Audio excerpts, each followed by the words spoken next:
Bonjour à tous, alors c'est la vidéo du mois d'août, on arrive tranquillement à début septembre et du coup je voulais faire un petit récap de mon mois d'août. Qu'est-ce qui s'était passé? Qu'est-ce qui s'était pas bien passé? Voilà et puis, mes inquiétudes, mes pensées, mes réflexions. Déjà premièrement niveau revenus, on est, sur un bon mois d'août. Le mois d'août est normalement le mois dans le service qui est un peu, le mois le plus mort normalement, hein, théoriquement. Et pourtant je suis, sur une bonne fourchette, la fourchette entre 6 et 8 K de résultats. Donc je suis assez content, de mon mois d'août, moi, au final. C'est beaucoup de chiffres qui sont arrivés sur la dernière dizaine, donc au final, c'était quand même un peu impromptu. Je regarde mes notes en même temps que, je vous dis ça parce que j'ai fait quelques notes pour l'occasion. Sur le mois d'août, j'ai signé quelques clients qui étaient plus, high ticket que ce que j'avais signé, en juin-juillet. Donc on était sur des clients qui étaient, avec des projets plus excitants, avec des budgets un peu plus excitants. Bref, c'était, plus positif et c'était quand même une bonne expérience. Je préfère vraiment voilà, travailler avec des gens, de ce calibre-là, sur des projets de ce style-là. C'est, des choses qui sont quand même plus excitantes et donc si vous avez l'occasion une fois de temps en temps de signer des clients qui sont plus à étiquette avec des plus gros budgets, n'hésitez pas à le faire. C'est quand même quelque chose qui est plus intéressant, je trouve, personnellement. Ensuite, au niveau du processus commercial, je me suis développé encore, hein. Commercialement, j'ai bien travaillé. J'ai fait pas mal d'offres, ce mois-ci et c'est un truc que j'ai vraiment kiffé faire.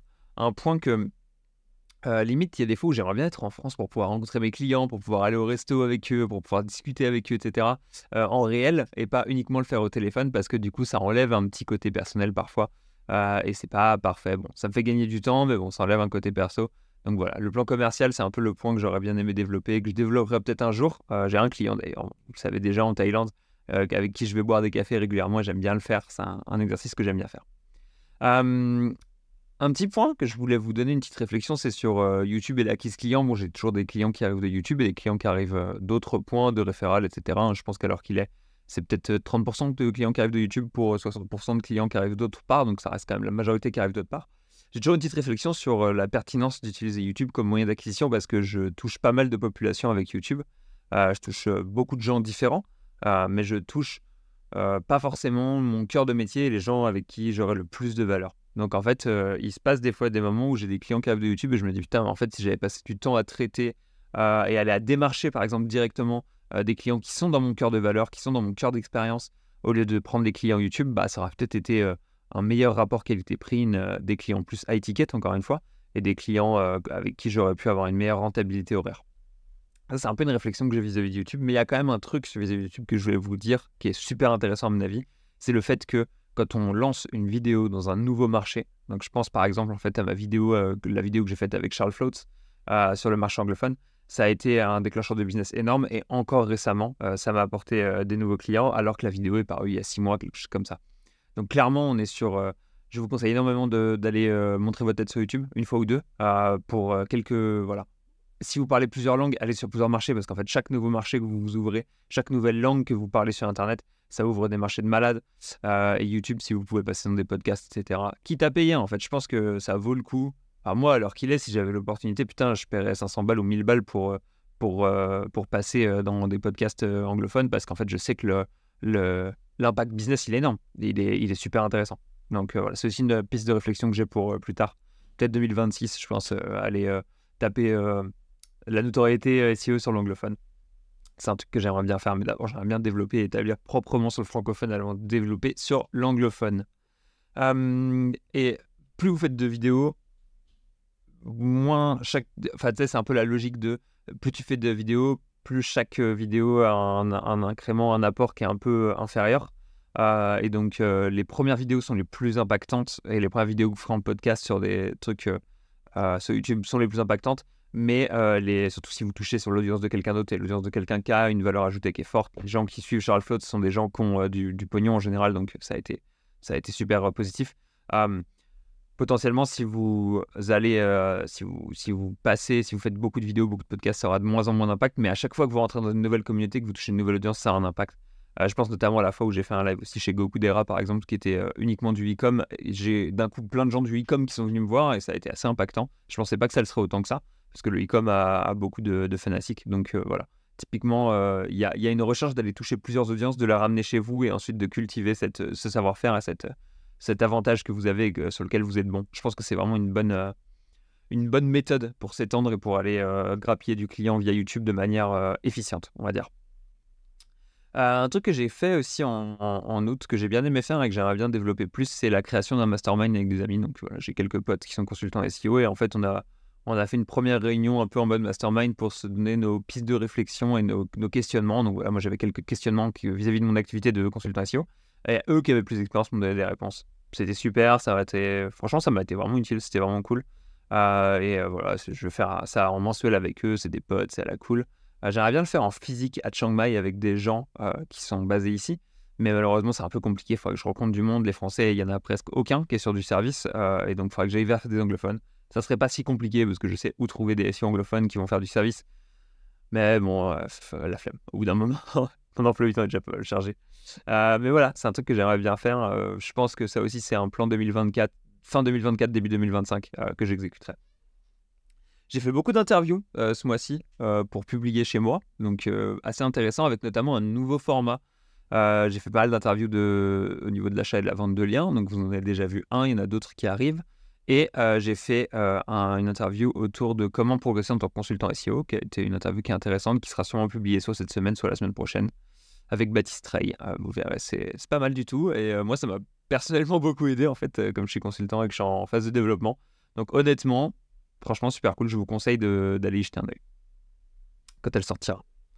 Un point qui est arrivé aussi cette semaine, qui n'était pas arrivé depuis quelques temps, c'est que j'ai reçu une offre d'embauche. Je suis encore embauchable, hein. Moi, toutes les offres, je les regarde, hein. Je suis toujours preneur d'offres, donc si jamais vous voulez m'embaucher, avec plaisir. Le seul problème, c'est que disons que le coût de mon embauche est assez élevé à l'heure qu'il est. Donc voilà, mais j'ai reçu une proposition d'embauche via quelqu'un que je connaissais, où j'ai été référé. C'était pour aller travailler chez Sistrix, c'est un poste qui est très haut placé.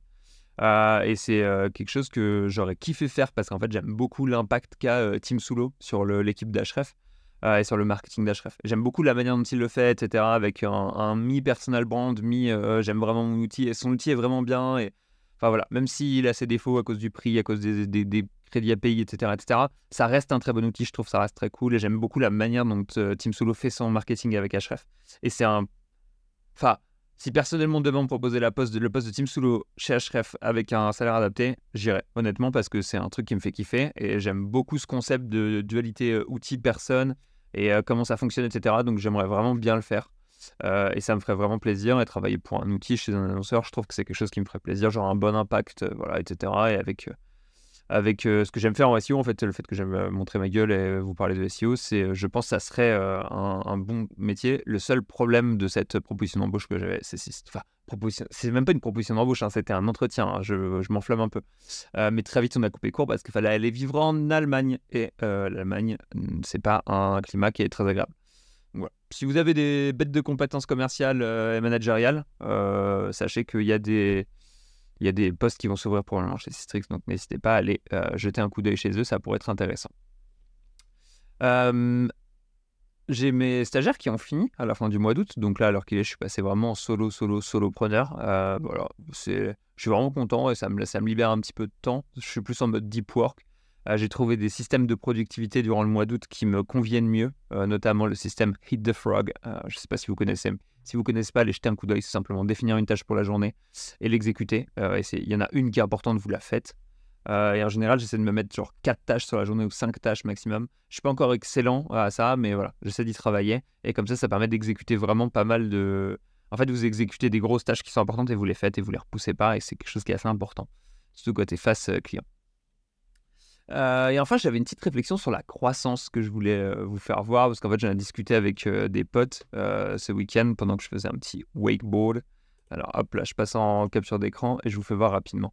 En gros, vous savez, il y avait j'ai trouvé cette courbe sur Twitter qui disait un peu la croissance n'est pas linéaire. Et c'est un truc qui est dit régulièrement, hein. Les gens, ils ont un peu ce truc-là, growth is not linear. Et là, on voit un peu cette phase de tact, va des hauts et des bas. D'ailleurs, si tu tapes growth isn't linear, voilà, c'est ça la citation un peu. Et que tu vas dans les images, tu en as plein différentes avec des schémas différents, etc. etc. Et on a un peu parlé de ce schéma-là avec un pote. Voilà, Pierre, si tu regardes cette vidéo, se dédie à cette discussion et il avait super raison. Et en fait, c'était un truc super intéressant, je trouvais. Donc voilà, je voulais vous présenter. J'ai fait un petit paint en 2-2. Et en fait, je trouve que la croissance, elle ressemble vraiment à ça. Hormozy le dit aussi régulièrement. Il dit la croissance, c'est des breakthroughs, genre des moments où tu passes à travers un truc et tu luttes très longtemps avant de réussir à comprendre quelque chose. Et quand tu l'as compris, ça débloque un système. Et en fait, c'est pas une croissance linéaire, genre tu vas faire 1% de plus chaque jour. C'est une croissance où c'est vraiment du jour au lendemain, tu vas faire 100% parce que tu as travaillé avec la même situation pendant très longtemps et d'un coup, boum, tu débloques un truc. Je vous fais voir un exemple. Voilà. Typiquement, je vous donne mon exemple en fait de ma situation. Je me suis viré et je passe consultant indépendant. Et donc là, qu'est-ce qui se passe? Première chose que je vois, je comprends rien à ce qui m'arrive. Je suis là dans une phase, ok, bah, il faut que je gagne de l'argent. Et donc, première chose qui t'arrive, c'est nouvelle idée qui fonctionne. Tu as une première idée qui fonctionne, ça peut être genre je vais prendre un client, je vais faire X, je vais faire Y, etc. Et donc, tu as cette première idée qui fonctionne là.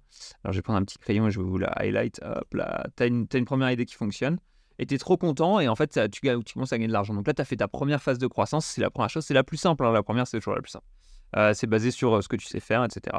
Et ensuite, tu as toute cette phase-là qui est genre, tu as eu cette nouvelle idée, maintenant, il faut que tu établisses tes process, il faut que tu établisses ta situation, il faut que tu te dises genre, ok, je vais comprendre comment ça va se passer et maintenant, je vais le faire. Et moi, je suis un peu dans cette phase-là, genre, je suis devenu consultant indépendant, là, j'ai pris des clients, donc hop là, nouvelle idée qui fonctionne, je suis trop content, je gagne de l'argent, j'ai de la croissance. Et là, je suis un peu dans la phase où il faut que j'établisse mes process, il faut que je comprenne bien ma nouvelle idée, qu'est-ce qu'elle implique, tu vois. Prendre des clients, qu'est-ce que ça implique? Faut leur faire des reports en SEO, il faut avoir un process pour acheter des liens régulièrement, il faut avoir un nombre d'heures que tu leur mets minimum, maximum par semaine, par mois, etc. etc. Donc toute cette phase de c'est quoi les process et c'est quoi le métier, l'argent que je viens de gagner, qu'est-ce qu'il faut que j'exécute maintenant en fait, assez simplement. Et ensuite, imaginons que voilà, j'arrive à une phase, en fait, là je suis dans cette phase-là exactement, je suis en train d'essayer de comprendre les process et tout ce que ça implique de devoir faire ce travail de consultant SEO. Et ensuite, hop, la nouvelle phase par exemple, imaginons, hein, je suis à 3 clients, 4 clients, je régularise ma situation, j'ai mes process, tout est en place, tout tourne bien. Qu'est-ce qui se passe? Hop, là je libère du temps, je peux démarcher des nouveaux clients. Je démarche des nouveaux clients, je rentre des nouveaux clients. Potentiellement, je rentre tellement que j'ai trop de travail pour moi, j'embauche quelqu'un. Et donc là, on arrive dans une nouvelle phase où en fait, on a gagné plein d'argent parce qu'on a démarché des nouveaux clients et on est dans une phase, ok, là, il faut nettoyer le bordel. Et en fait, c'est une phase de exponential growth, donc grosse croissance. Et ensuite, c'est le bordel. Et en fait, c'est le bordel. Tu es là tous les jours, tu te dis, putain, mais c'est le bordel de mon business, je comprends rien. Tu as toujours l'impression d'être en retard, tu as l'impression qu'il te manque un truc à faire, etc. Et c'est normal, c'est parce que c'est le cas. Et en fait, tu mess around, tu fous le bordel, tu regardes ce qui se passe.